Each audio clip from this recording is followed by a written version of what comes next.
So I start off with a deep apology for the delay in setting up.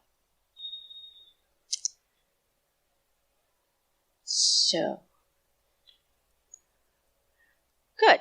So here I am, finally, and I would like to talk to you today about some work that I'm doing in building machine learning algorithms for a particular domain, and this has to do with debt collection.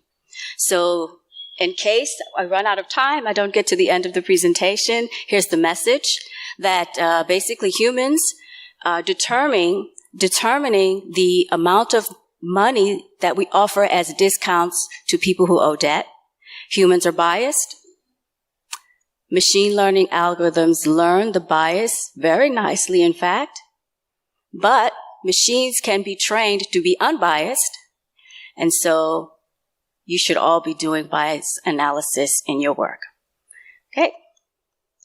So now we dive in a little bit deeper, and I tell you more about debt collection and about the discounts in B2C, which is business to consumer debt.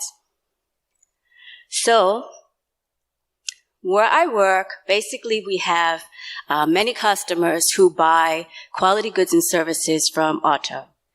And sometimes the people, they just don't pay, right? And when they don't pay, Auto outsources this to a company that basically handles their receivable management. And this company where I work is called EOS.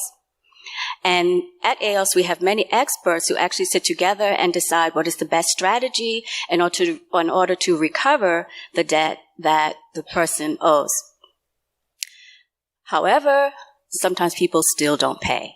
And when they don't, then the costs kind of grow not only for the company, but also for the debtor, because the amount of mails that we have to send out, the resources that we have to use to try to contact people adds more cost.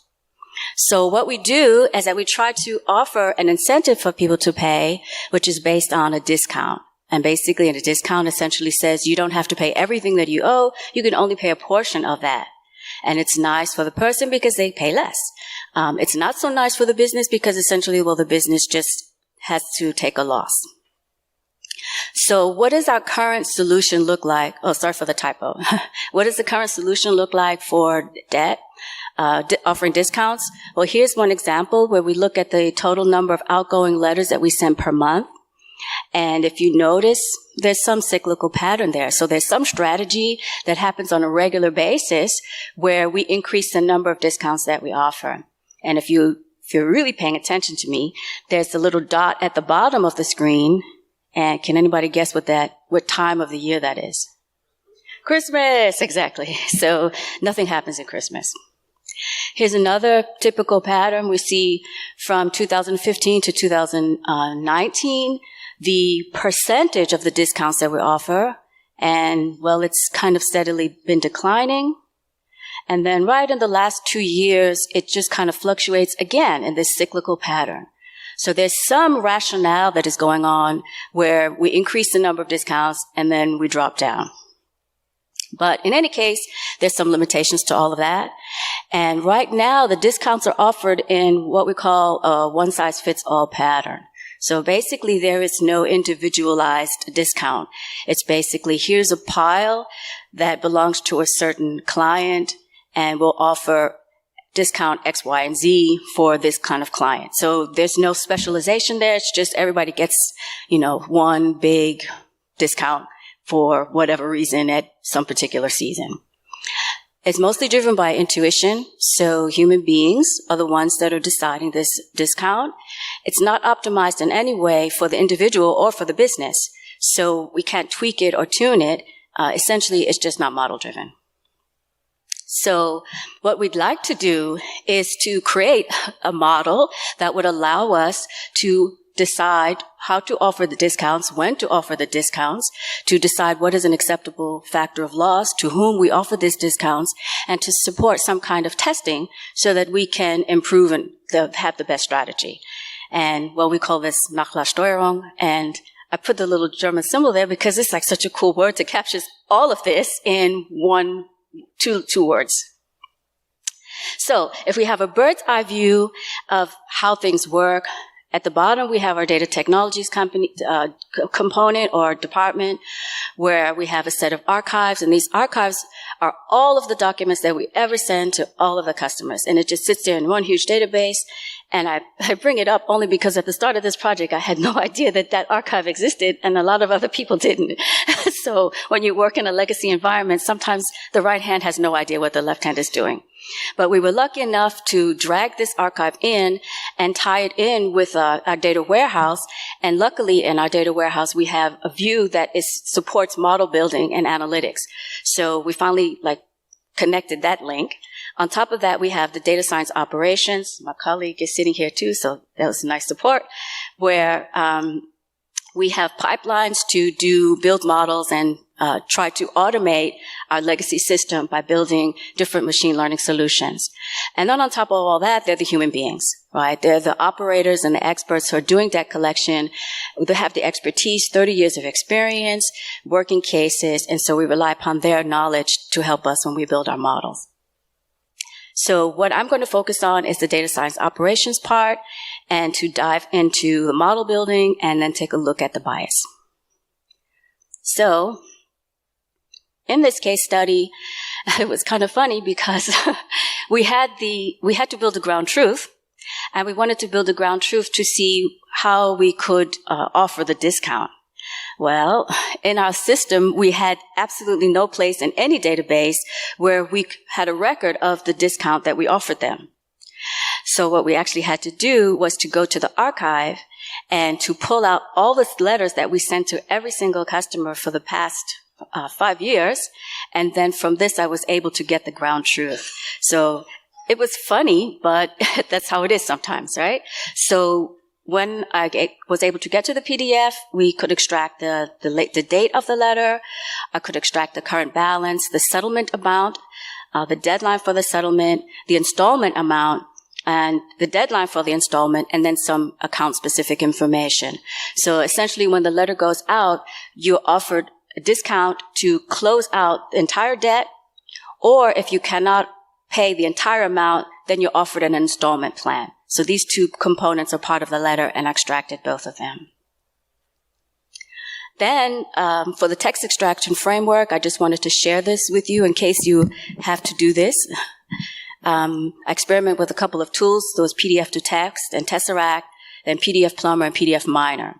And they were all pretty good. PDF to text actually turned out to be working the best because it was really, really fast, and the text extraction was quite good. So I thought Tesseract would clearly be a winner when I started out, but it was extremely slow. So FYI, if you have to do some text extraction, consider these tools in your work. Then, of course, the next thing I had to do was extract the entities from the text. And there were two possibilities that I explored. I went with Docano because I thought, oh, this is going to be great. We could have a nice annotated system. So basically with DocAnno tool, you can throw in your raw text, and then you can annotate your text. And then once you finish with annotating your text, you can export it, and then you have the labels for entities that are in there. It's really fun to use. It's really easy to use, but it was really time consuming. And so I quickly had to think, how am I going to get through 1 million documents? And this, I would be here forever, right? So I actually went with regular expression. And it wasn't as sexy, but it was very, very fast, obviously, and turned out to be really well suited. The set of documents that I had to work with, this task seemed to be really well suited. So sometimes simple is just better, right? Just don't forget. But I can recommend the DocAnno tool. It's actually open source as well. And it's fun. So now I dive a little bit into the discount model. So this is basically what I was able to get out of the PDFs. This represents the percentage of the discounts that were extracted from about 1 million outgoing letters, and this is the target variable. And this is what humans are doing. So basically, if you look at the percentages, the most percentages that we offer are like 20% discount. All right, then comes 40% discount, 30% discount. So these are really quite whole number discounts. The only place where you see non-whole numbers are really below 20%, where I guess it's like 15 or 12 or something, which is quite interesting to see what humans are doing and to see it represented so clearly. Yeah.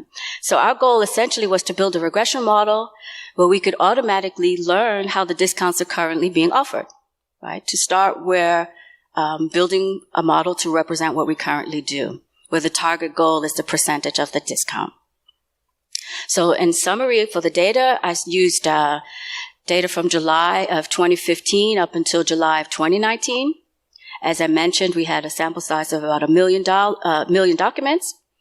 The clients represent the people who give us the debt to say, can you please help us receive or recover money? So we had about 524 distinct clients in this data set.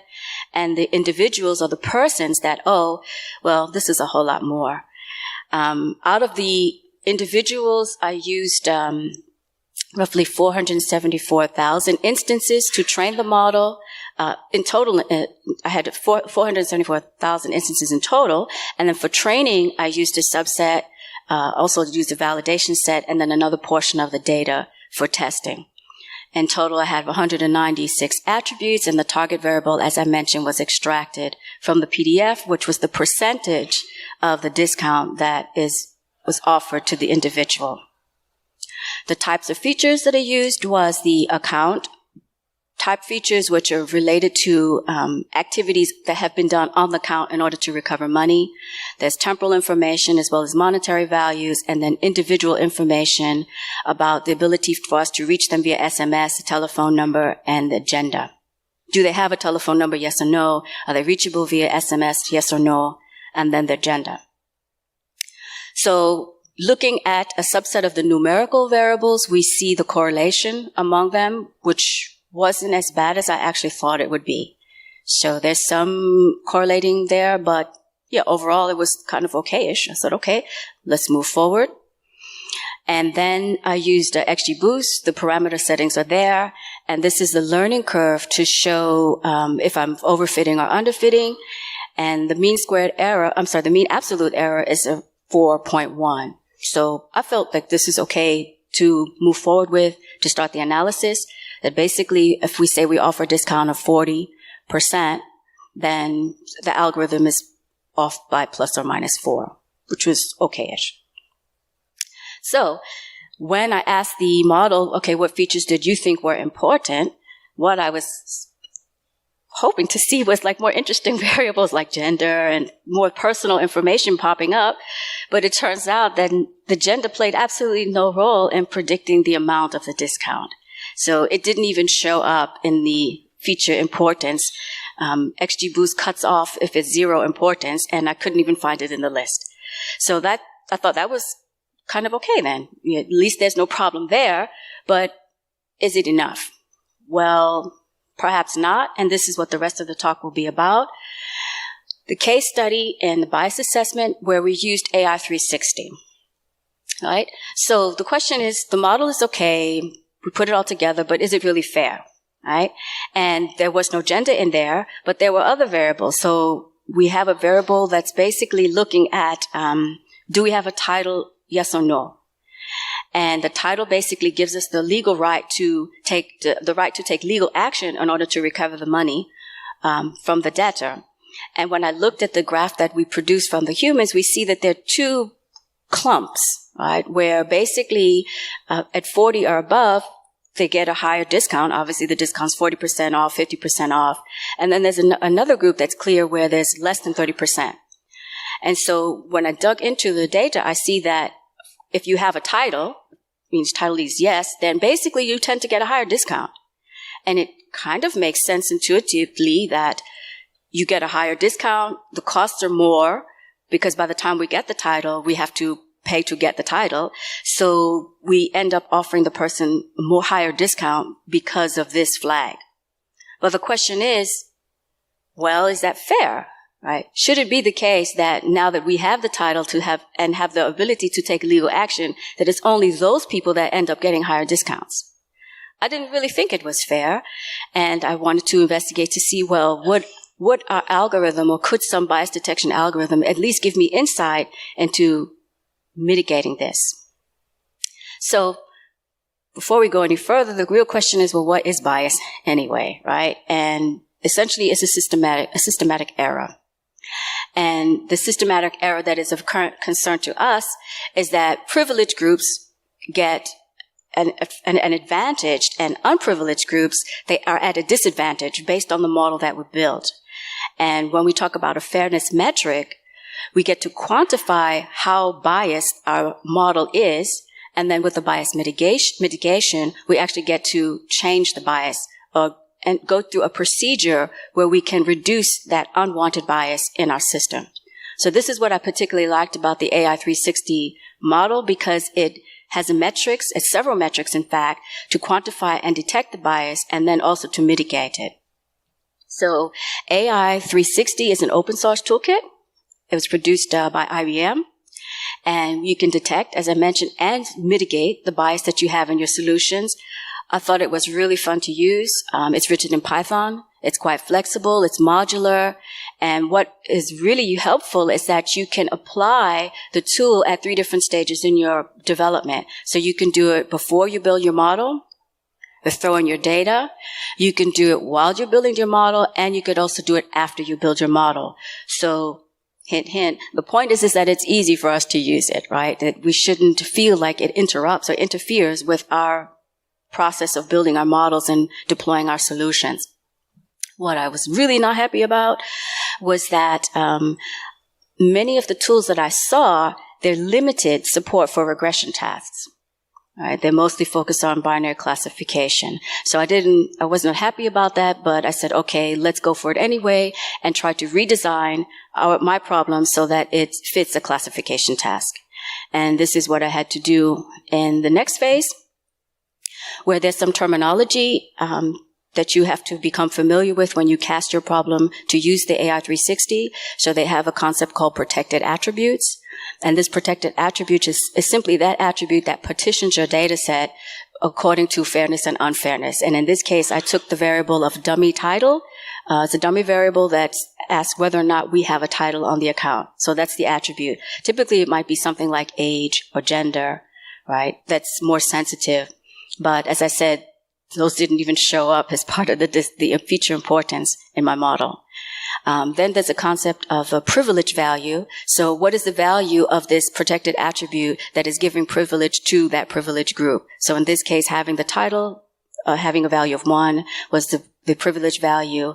And the privileged group in this case was those people who have a discount that's greater than 40%. And so on. This is necessary because when you plug your data into their data handler, you have to fill in these variables in the code, and you need to know what the variables mean. So this is how I map the problem. So what are the results? Well, I found out that for 2 out of the 5 metrics, there was a benefit for that privileged group. So the ideal value for these 2 variables, for these 2 metrics, one was the equal opportunity difference metric, and the other metric was an average odds difference metric. For these 2 metrics, the ideal value is 0, and then anything between negative 0.1 and 0.1 is considered fair. And as you can see, before I applied the mitigation, it was really off the scale. It's really, really bad.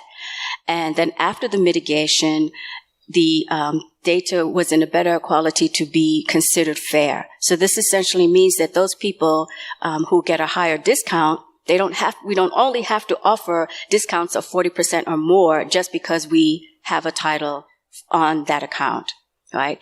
And it may be the case that some people who have if we don't have a title, if we offer them a 50% discount, they would pay. It doesn't mean that because we get the title with the 50% discount that those other people would still pay. So it's kind of unfair, right? And we actually might be missing some opportunity in our own system because people would have paid if we just offered them a little bit more, right? It's that incentive that we want to kick in and give them. So what does this all mean for you? Well, there are other metrics there, and for the other metrics, actually, after the mitigation, it became worse. And I thought, well, what does that mean, right? and I looked around to try to make some interpretation on it, to find out more about it, and everyone is saying the same thing. There is no single best metric. There is no single best metric. Use it with care, right? My interpretation on it is that if there's an algorithm that I can use or some impartial analysis that I could do on my own work to find out whether things are biased, then I can use that as a tool to help me guide my investigation, and I can start asking questions to myself about my model. Ideally, I would not ask those questions. It would be good if we had like a bias review process where if one person builds the model, then your buddy can do the bias assessment, because after you build something, it's like writing code and then reviewing it yourself, right? So we would pair that off and then give it to another colleague, and the colleague can do the bias assessment. In any case, I think it's a really good tool. It can have experimental value. So in this case, after the mitigation, we see that the classification accuracy decreased, not by much, 84% compared to 90%. But in our business, we don't need a 90% classification accuracy, right? So trading off some classification accuracy for the benefit of being more fair is worth it. And you can experiment with this and find out how it impacts your bottom line. It might also be necessary for data protection audits. So we are heavily data protected, and we have, as a matter of fact, in our team, a data protection liaison. So we can't do anything without it first passing the council and knowing if it's okay to use the data in a certain way. And if you get audited, which can happen at any time, under the new GDPR rules, you need to be prepared to explain what's happening. Of course, also, if the person decides that they want to know what's happening about decisions that are made that impact them, you have to be able to explain it. And so maybe you don't think it's so interesting, but if you're in an industry where this is going to impact you, and if that industry is in the EU, it can, then audits will be something you need to be prepared for. In any case, I think it's worth adding to the toolkit of the data scientist, so that's my message. Thank you.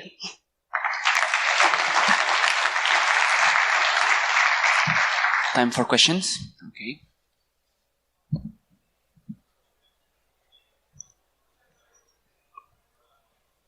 All right. First of all, amazing work.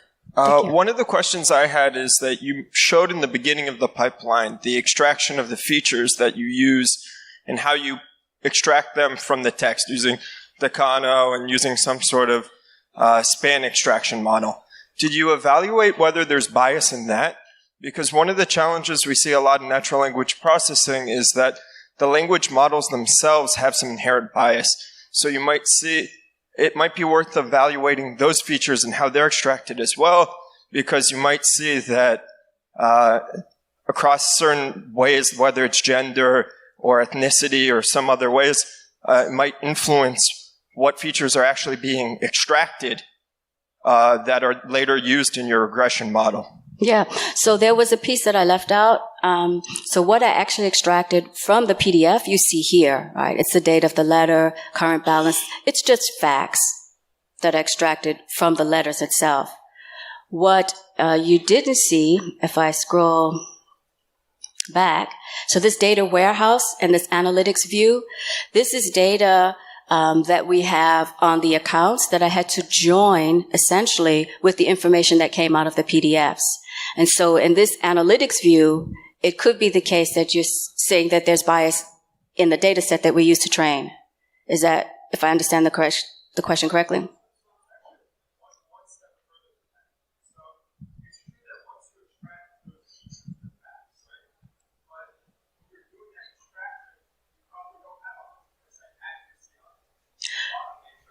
Oh.